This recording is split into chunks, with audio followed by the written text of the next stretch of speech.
हमारे एक पेशेंट ने पूछा है, बेसिकली लंबा सवाल है उनका, मैं इसको शॉर्ट में बताता हूँ कि बेसिकली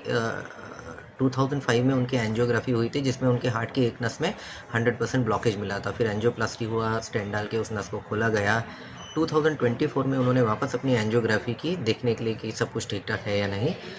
उसमें जिस नस में एंजियोप्लास्टी हुई थी 100% ब्लॉकेज था, उसमें वापस 100% ब्लॉकेज हो गया है। तो उनका ये पूछना है कि क्या ऐसा पॉसिबल है, और अगर ऐसा पॉसिबल है तो अब इसके लिए क्या किया जा सकता है? तो सबसे पहले तो मैं बता दूं कि हाँ, ऐसा पॉसिबल है, वापस रीब्लॉकेज हो सकता है स्टेंट डाली हुई नस में, और इसके कई कारण हो सकते हैं। जो सबसे कॉमन कारण है वो ये है कि अगर जिनका एंजियोप्लास्टी हुआ है वो अगर सही तरह से दवाइयाँ नहीं लेते हैं, तो दवाइयों को स्किप करते हैं या टोटली बंद कर देते हैं दवाइयाँ, या एक दो दवाई छोड़ देते हैं, तो ऐसा अगर कुछ करते हैं तो रीब्लॉकेज होने का चांस काफ़ी ज़्यादा बढ़ जाता है। दूसरा, अगर उनको कुछ एसोसिएटेड बीमारियां हैं जैसे कि diabetes, high blood pressure, high cholesterol होना, किडनी की बीमारी, अगर इन सब एसोसिएटेड बीमारियों को प्रॉपरली कंट्रोल नहीं किया गया है तो ऐसे सिचुएशन में भी स्टेंट में रीब्लॉकेज हो सकता है। फाइनली कुछ कुछ लोगों में एक जेनेटिक टेंडेंसी होती है ज़्यादा कोलेस्ट्रॉल हार्ट की नस में डिपॉजिट होने की, ऐसे लोगों में भी रीब्लॉकेज हो सकता है। एक्चुअली जब भी हम एंजियोप्लास्टी करते हैं तो वो प्रोसीजर होने के बाद हमेशा पेशेंट और उनके रिलेटिव को बताते हैं कि रीब्लॉकेज का थोड़ा रिस्क रह सकता है, और अगर कभी भी चेस्ट पेन हो तो उसको इग्नोर ना करें, तुरंत अपने नियरेस्ट डॉक्टर को, नियरेस्ट कार्डियोलॉजिस्ट को जाकर दिखाएं। अब दूसरा इनका सवाल है कि क्या अब इसके लिए क्या किया जा सकता है 100% ब्लॉक हो गए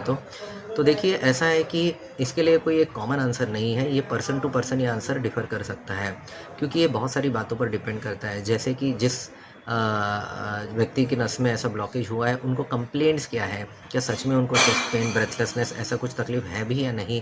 या उनको कुछ भी कंप्लेंट नहीं है, जस्ट उन्होंने रूटीन चेकअप किया और ये ब्लॉकेज उनको एंजियोग्राफी में मिल गया है। दूसरा, एसोसिएटेड जो बाकी के जो टेस्ट है हार्ट के, जैसे उनका